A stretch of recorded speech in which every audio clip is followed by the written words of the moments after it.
though they aspire to be flesh-eating bacteria. Danny, I shouldn't be here. Relax. I told you, the cost of that tiny nosebleed inside cabin was the same as this lovely balcony stateroom, none of which should matter since this is a gift, and you deserve it. You can't seduce some unsuspecting hunk in a nosebleed cabin. Danny was co-president of the Get Mac Laid Club with their other BFF, Susie. Reason number one why they forced her to pack all her sexy underwear. Danny was also not her conscience.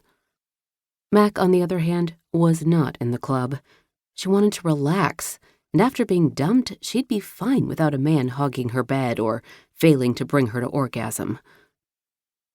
And what do I do at the end of the week? You get your shit out of storage and return to my couch.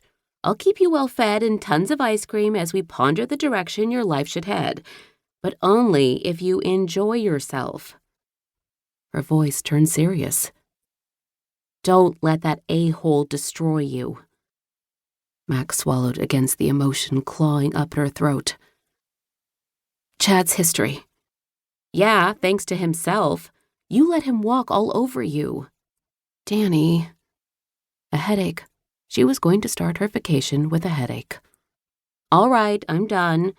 We can have this conversation next week, after you get that sexy little bod of yours laid. Not likely, but Mac would deal with that later. She disconnected and discovered the mystery as to why the call had come through in the first place. Wi-Fi calling. Imagine that.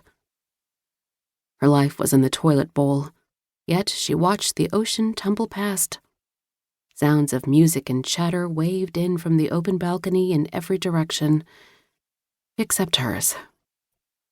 Make lemonade, Mackenzie. She'd find a way, somehow. She turned back to her cabin, her gaze landing on 2 black bags nestled by her couch. Luggage. Just not her luggage. Max sighed, contemplated calling Danny back, positive this idea was destined to fail. But the ship had set sail. She couldn't exactly leave. The black luggage held no personality to it, except that it appeared beat up, as if it had been through a car wash more than once. A strip of gray duct tape covered a small portion. Mac wasn't even sure she wanted to touch the pieces, but had to admit luggage didn't stay clean. She shifted them, finding the tags, complete with the stateroom they were supposed to be in. Several floors down. How the hell had they managed to get into her room? It would be one of life's great mysteries. But maybe, just maybe, this person had her luggage. Stranger things had happened. Case in point, this cruise vacation. Mac poked her head out her door, but no staff members lurked in the hall. She turned back to the luggage. She could put them outside or lug them down to customer service. Both worked, but which one was right? She had a thing with decisions, namely that she sucked at making them. Hence the reason why she'd ended up in her current unemployed while on a cruise ship predicament.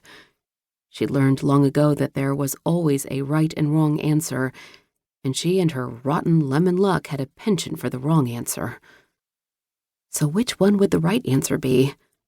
Leaving the bags outside or customer service? But a little voice nagged. If she made it down to customer service, then she might as well dump them off where they belonged. Not like she had anything better to do. And maybe, just maybe, she'd manage to acquire her own luggage along the way. Right or wrong, it gave her something to do. Mind made up, Mac grasped the handles, noting that for a beat-up pair of luggage, it moved easily on wheels. She checked the tags again. They both belonged in the same place.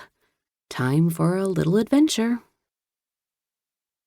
Cole Matterhorn pulled out the piece of paper tucked in his travel folder, a not-so-subtle reminder from his employee that his vacation did not provide an escape from the deadline 2 weeks away. Have a great trip, and remember, we need a decision on going remote or renewing the lease ASAP. You know my vote, but this isn't my decision. Yeah, he knew.